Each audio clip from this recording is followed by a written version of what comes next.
Bhimavaram ఏఆర్కేఆర్ municipal హైస్కూల్లో 1987-1988 సంవత్సరంలో 10వ తరగతి చదువుతున్న విద్యార్థుల రెండవ అపూర్వ సమ్మేళనం ఆదివారం ఘనంగా జరిగింది. ఈ అపూర్వ సమ్మేళనానికి పూర్వ విద్యార్థి అయిన కేంద్ర మంత్రి భూపతిరాజు శ్రీనివాస్ వర్మ రావడం ఈ సమ్మేళనానికి ఎంతో శోభను తీసుకొచ్చింది. ఆయన మాట్లాడుతూ ఇక్కడే చదువుకుని ఉపాధ్యాయులు నేర్పించిన విద్యాబుద్ధులు అన్నింటినీ ఓపికతో విని సహనం అలవరుచుకుని నేడు ఇంతటి వాడినయ్యానని పూర్వ విద్యార్థులను కలుసుకోవడం ఆనందదాయకమన్నారు. సుదీర్ఘ కాలం తర్వాత ఎక్కడెక్కడో స్థిరపడిన వారంతా ఒక చోట కలవడంతో స్కూల్ ప్రాంగణమంతా ఆనందోత్సవాలతో నిండిపోయింది.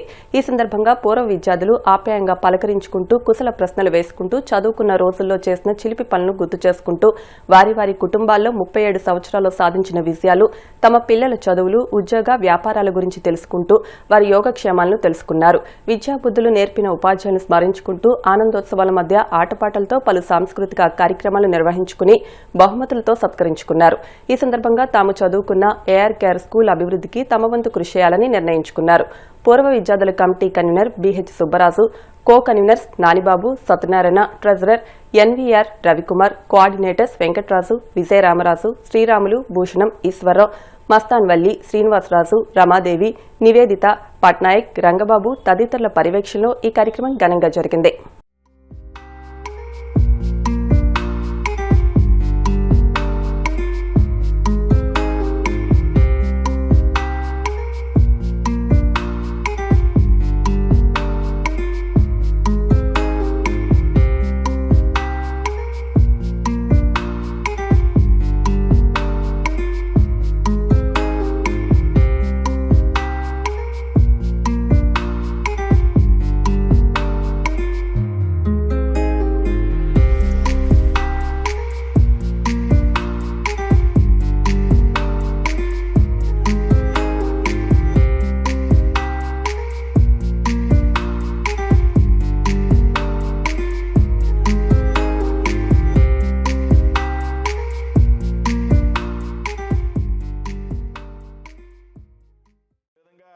విద్యార్థులందరూ కలవడం అనేది మన జీవితంలో ఒక మధురమైనటువంటి అనుభూతి.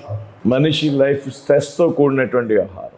తెల్లారి లేచి నుండి పడుకునే వరకు పని ఉన్నోడికి పని లేనోడికి కూడా ఒత్తిడి, మానసిక పరమైనటువంటి ఒత్తిడి. మనం చేసేటువంటి వృత్తి మీద కానివ్వండి, వ్యాపారం మీద కానివ్వండి, ఉద్యోగం మీద కానివ్వండి, లేకపోతే ఇంట్లో ఉన్నటువంటి అనేక విషయాల మీద కానివ్వండి, కుటుంబంలో విపరీతమైనటువంటి ఒత్తిడికి లోనేటువంటి పరిస్థితి మనకందరికీ కూడా తెలుసు. వాటి నుండి బయటకు వచ్చి వాటిని అన్నింటినీ కూడా మర్చిపోయి ఈ విధంగా దాదాపు ఎప్పుడో 86లో 87 చదువుకుంటే మరి దాదాపు 40 సంవత్సరాలు పైబడింది. మరి ఈరోజు కలవడం, ఒకళ్ళ యోగక్షేమాల్లో ఒకళ్ళు తెలుసుకోవడం, ఒక మానసికమైనటువంటి ప్రశాంతత, మనసు ఆనందపడేటువంటి సమయం ఇది. ఇటువంటి కార్యక్రమానికి చొరవ తీసుకున్నటువంటి మిమ్మల్ని అందరినీ కూడా పేరు పేరున అభినందిస్తూ ఉన్నా.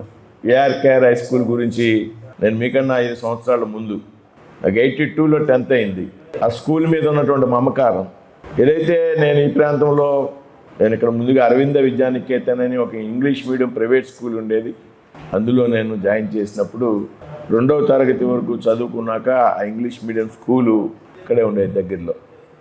తీసివేసినటువంటి పరిస్థితుల్లో మా తల్లిదండ్రులు నన్ను ఇక్కడ బండా వీర్రాజు హై స్కూల్లో, అది కూడా ఇందులో చాలామంది చదువు ఉంటారు, ముఖ్యంగా అమ్మాయిలు ఈ ప్రాంతంలో ఉన్నోళ్ళంతా చేయెత్తుతున్నారు. బండా వీర్రాజు స్కూల్లో 3వ తరగతి జాయిన్ అయితే బండా వీర్రాజు స్కూల్లో పూర్తయ్యాక ఏఆర్కేఆర్ హై స్కూల్ ఆ రోజుల్లో ఇప్పటికి కూడా క్వాలిటీ ఉన్నటువంటి స్కూల్ ఈ ప్రాంతంలో. అది ఏఆర్కేఆర్ స్కూల్లో చదువుతున్నాం అంటే ఆ రోజుల్లో చెప్పుకోవడానికి గర్వంగా ఉండేది. కళాశాల విద్య అక్కడ చదువుతున్నాం అంటే డిఎన్ఆర్ కాలేజ్ అని చెప్పుకోవడానికి గర్వంగా ఉండేది. భీమవరం ప్రాంత ప్రజల యొక్క అదృష్టం ఇది. ఎందుకు ఏఆర్కేఆర్ హై స్కూల్ అంత పేరు ఉండేది అంటే అక్కడ విద్య చెప్పేటువంటి విధానం. అప్పుడు హెచ్ఎంగా ఉన్నటువంటి సత్యనారాయణరాజు గారు ఆయన యొక్క అవలంబించినటువంటి వైఖరి అంటే ఆ రోజుల్లో విద్యార్థుల యొక్క సహకారం, తల్లిదండ్రుల యొక్క సహకారం. మా అబ్బాయిని 4 కొట్టండి, చదువు మాత్రం చెప్పండి అనేటువంటి సైకాలజీ నుంచి పేరెంట్స్ ఇవాళ తల్లిదండ్రులు తిడితే కూడా తల్లిదండ్రులు వచ్చి టీచర్స్ని ప్రశ్నించేటువంటి పరిస్థితికి వచ్చారు. ఆయన కొట్టేవారు గట్టిగా, టీచర్స్ అందరూ కొట్టేవారు. ఇందాక బంగారెడ్డి గారు అబ్బాయి ఎక్కడో తగిలారు. ఆయనకు కొట్టడానికి ఓపిక ఉండేది కాదు బాబు. ఆయన పర్సనాలిటీ ఐడియా ఉంది కదా, ఓపిక అంతా తెచ్చుకుని కొట్టేవారు. నేను ఆయనకి చాలా ఆప్తుడిని. మేడం గారికి కూడా వాళ్ళ ఇంట్లో ట్యూషన్కి వెళ్ళేవాడిని నేను. ఆ విధంగా హిందీ టీచర్ గారు కానీ ఆవిడ ఎక్కడ పడితే అక్కడ చేయి పెట్టే వరకు ఆగలేకపోయేవారు. ఈ లోపు ఎక్కడో చోట కొట్టేసేవారు శారద గారు. అంటే ఈ రకమైనటువంటి సిస్టమ్ ఆ స్కూల్లో ఉన్న కారణంగా విద్యార్థులందరూ కూడా అంటే కొడితే చదువు వస్తుందా అంటే కొడితే కొంతవరకు మెరుగు. జిల్లాలో కాదు రాష్ట్రంలోనే ఫిజికల్ ఎడ్యుకేషన్ యాక్టివిటీస్ ఎక్కడ ఫేమస్ అంటే పశ్చిమ గోదావరి జిల్లాలో భీమవరం ఎయిర్ కేర్ స్కూల్ ఉంటుంది, అక్కడ ఫేమస్. నాకు విద్యా సంస్థతో ఉన్నటువంటి అటాచ్మెంట్ చాలా ఎక్కువ. ఎందుకు చెప్తున్నానంటే మనం చదువుకున్నటువంటి విద్యా సంస్థ ఏదైతే ఉందో దాని గురించి మనం అంతా కూడా నిరంతరం ఆలోచన చేయాల్సినట్టు, ఆ స్కూల్ అభివృద్ధిలో మన వంతు యొక్క పాత్రను మనం పోషించాల్సినటువంటి అవసరం. నా పాఠశాల అభివృద్ధికి దాదాపు 1,50,00,000 నేను ప్రత్యేకమైనటువంటి గ్రాంట్స్ తీసుకొచ్చి ఖర్చు పెట్టాను. మనకే తరగతి గదిలో అధ్యాపకులు పాఠాలు చెప్తే తరగతి గది బయటకు వస్తే ఆ ఐస్ క్రీమ్ అమ్మేవాడు, ఆ జీళ్ళు అమ్మేవాడు, ఆ తాటి చేప అమ్మేవాడు, మామిడి తాండ్రండి వాడు, వీళ్ళందరినీ కూడా పట్టుకుని వాళ్ళని కుటుంబాన్ని సన్మానించి బట్టలు పెట్టి పంపించాం. దయచేసి మీ అందరికీ మరొకసారి విజ్ఞప్తి చేస్తున్నా, పాఠశాల అభివృద్ధిలో కీలకంగా ఉండండి. నేను పూర్వ విద్యార్థిగా నేను మీ బ్యాచ్మేట్ని కాకపోయినా అయినా మీ బ్యాచ్మేట్గా భావించండి. వచ్చారు, చాలా సంతోషం ఉంది. మేము ఇలా అరేంజ్ చేయడానికి మీ అందరూ వచ్చి మమ్మల్ని అభినందించాలని మేము అందరూ పంచుకుందాం. 35 సంవత్సరాలు అయింది. ఈ 35 సంవత్సరాల నుంచి కూడా ఎవరి బాధలాడే ఎవరి ఇబ్బందులు ఉన్నాయి, అందరూ కూడా సుఖంలో ఉన్నారని అనుకుంటున్నాను. ఇది జరగడానికి మెయిన్ కారణం మన సుబ్రాజు 2 నెలల క్రితం నాకు చెప్పాడు, ఇలా చేద్దామని. బాగానే ఉంటుంది, అందరూ కలుస్తాగే అంతకన్నా ఆనందం ఉంది అని అనుకున్నాం. అలాగే మిగతా వాళ్ళందరూ కూడా కలిసి ప్రతి వారం మేము అందరూ కలిసి ఎలా చేస్తే బాగుంటుంది, ముందు మీ అందరినీ ఆనందపరచాలని మేము అనుకున్నాం ఫస్ట్ నుంచి కూడా. అది ఎలా చేస్తే బాగుంటుంది ఏంటని వారం వారం మేము కలుసుకుంటాం. అందరినీ కలుపుని వీళ్ళందరినీ గ్యాదర్ చేయడం ఈశ్వరరావు చేశాడు, చాలా బాగా చేశాడు. జీవితంలో కూడా అప్ అండ్ డౌన్స్ అందరికీ ఉంటాయి, అవన్నీ కామన్. అది ఏమి మనం పెద్ద డిస్కరేజ్ అవ్వట్లేదు, పెద్దగా ఏమి ఎక్కువ యాంగ్జైటీ అవ్వక్కర్లేదు. ప్రజెన్స్లో ఎప్పుడు హ్యాపీగా ఉండాలి. అంటే నేను నేర్చుకున్నది అదొకటి, ఏం ఆలోచిస్తే అదే మాట్లాడాలి, ఏం మాట్లాడితే అదే చెప్పి, అదొకటి నా సిద్ధాంతం. అంతకుమించి నాకు తెలవదు. నాకు పెద్ద పద్యములు పెద్ద హైరాణ పడేది కూడా మేమందరం రీయూనియన్గా ఇక్కడ చేరి ఆ చిన్ననాటి స్మృతులన్నీ కూడా జ్ఞప్తికి తెచ్చుకొని ఆ సంతోషం మాటల్లో చెప్పలేనిది. ఎన్నో టెన్షన్స్ ఉంటాయి, ఎన్నో ఫైనాన్షియల్గా కానీ, హెల్త్ పరంగా కానీ, ఫ్యామిలీ పరంగా కానీ, అవన్నీ పక్కన పెట్టి ఈరోజు ఇక్కడ స్పెండ్ చేసే ఈ టైం అంతా కూడా రీ ఎనర్జీతో హ్యాపీగా ఉండాలని, మళ్ళీ మనందరం కలిసేంత వరకు కూడా ఈ స్మృతులన్నీ జ్ఞప్తికి తెచ్చుకొని మళ్ళా సంతోషంగా అందరం కలవాలని. అందరూ కూడా ఎకనామికల్లీ డెవలప్ అయి ఉండాలని లేదు, అందరూ కూడా సోషల్లీ కానీ ఇతర విషయాల్లో అవసరం ఉండొచ్చు.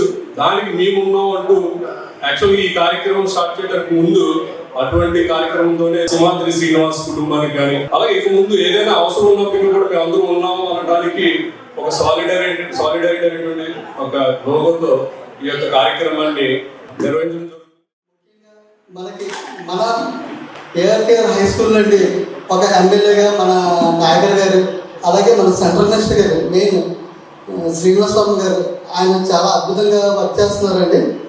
ఖచ్చితంగా మనకి మన స్కూల్ని డెవలప్ చేయడానికి వారితో పాటు మన సెక్షన్లో మనం 1987-88 బ్యాచ్ కూడా ఎదురుకు వెళ్ళడానికి ఒక అసోసియేషన్ని ఏర్పాటు చేయడం, ఒక వాట్సాప్ గ్రూప్ని ఏర్పాటు చేయడం, లేని వాళ్ళకి ఎవరికైనా మన సర్కిల్ ఎవరికైనా ఏదైనా ఇబ్బంది ఉంటే కొంత ఫండ్స్ కలెక్ట్ చేసి హెల్ప్ చేయడం అలా చేస్తాం.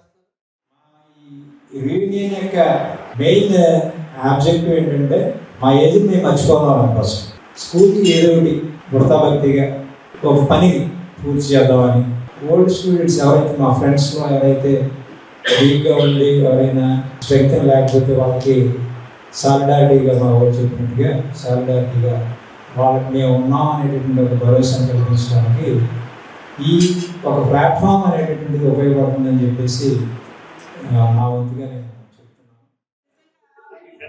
క్యాంపస్లోకి కళ్యాణ మండపంలోకి ఎంటర్ అయిన దగ్గర నుంచి మేము మా ఫ్యామిలీస్ మర్చిపోయాం.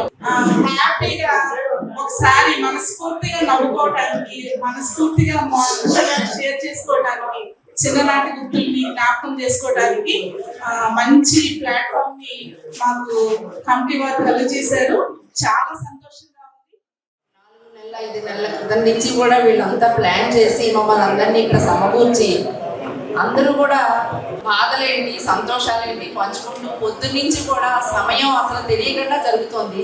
ఇప్పుడు ఈ సమ్మేళనం ఎందుకంటే అందరూ కూడా సుఖ సంతోషాలతో ఉన్న వాళ్ళు కొంతమంది ఉంటారు, కొంతమందికి ఏవో టెన్షన్స్ ఉంటాయి, ఆరోగ్య బాధలు ఉంటాయి. ఇవన్నీ కూడా ఒకసారి కలుసుకుని పంచుకుని ఎవరికి ఏ ఇబ్బంది ఉన్నా షేర్ చేసుకుంటూ అందరూ కూడా వాళ్ళందరికీ సహాయంగా ఉంటూ మనం ఇలాగే మళ్ళీ మళ్ళీ కలుసుకుంటూ ఉండాలి. సమాజానికి కూడా మాకు పనులు ఉన్నాయి, మేము రాలేకపోతున్నాం, ఇలా కాదండి, కలుసుకుంటూ ఉండాలి. ఎస్పెషల్లీ లేడీస్కి ఇది ఒక స్ట్రెస్ రిలీఫ్ అని చెప్పచ్చు. డైలీ ఇంటి పనులతో సతమతమయ్యే వాళ్ళకి ఇది ఒక టానిక్ కింద పనిచేస్తుంది. నా స్నేహితులందరూ జీవితంలో ఇంకా ఉన్నత శిఖరాలను అధిరోహించాలని, వారి పిల్లలందరూ కూడా ఇంకా ఉన్నత చదువులు చదవాలని. మా లేడీస్ అందరూ పెళ్ళిళ్ళు అయ్యి వెళ్ళిపోయి సెటిల్ అయిపోయిన తర్వాత ఫ్రెండ్స్ కలుసుకోవడం చాలా కష్టం. మళ్ళీ ఈ ఏజ్లో మా ఫ్రెండ్స్ అందరూ కలిసి మా అందరినీ మళ్ళీ ఒక గ్రూప్కి తీసుకొచ్చి సమావేశపరిచి మా చిన్న ఫ్రెండ్స్ అందరినీ కలిసిలా చేసినందుకు వాళ్ళందరికీ చాలా పెడుతున్నారండి. ఒక 2 నెలల నుంచి నిద్రపడ్డాడు. ఎప్పుడు వెళ్తాము, ఫ్రెండ్స్ కలుస్తాం, మా చిన్ననాటి ఫ్రెండ్స్ని ఎప్పుడు కలుస్తాం, అప్పుడే కలిసి 11 సంవత్సరాలు అయిపోయింది. ఈసారి అలా అంత టైం తీసుకోవద్దని ఫ్రెండ్స్ ఎవరు ఫోన్ చేసినా ఈసారి అంత టైం తీసుకోవద్దు, 2 years కదా కలుద్దాము. మా ఫ్రెండ్స్ అందరూ షేర్ చేసుకున్నాం, అందరూ 50+ వచ్చేసాము. అసలు 2 months నుంచి నిద్ర పట్టలేదు. ఎప్పుడు రావాలి మేము ఎప్పుడు వెళ్తాము, ఎప్పుడు కలుస్తామని చాలా ఎక్సైట్మెంట్గా ఇక్కడికి వచ్చాము. ఇక్కడికి వచ్చాక చాలా హ్యాపీగా, చాలా ఆనందంగా ఉంది. మాకు ఇళ్లలో జరిగిన ఈవెంట్స్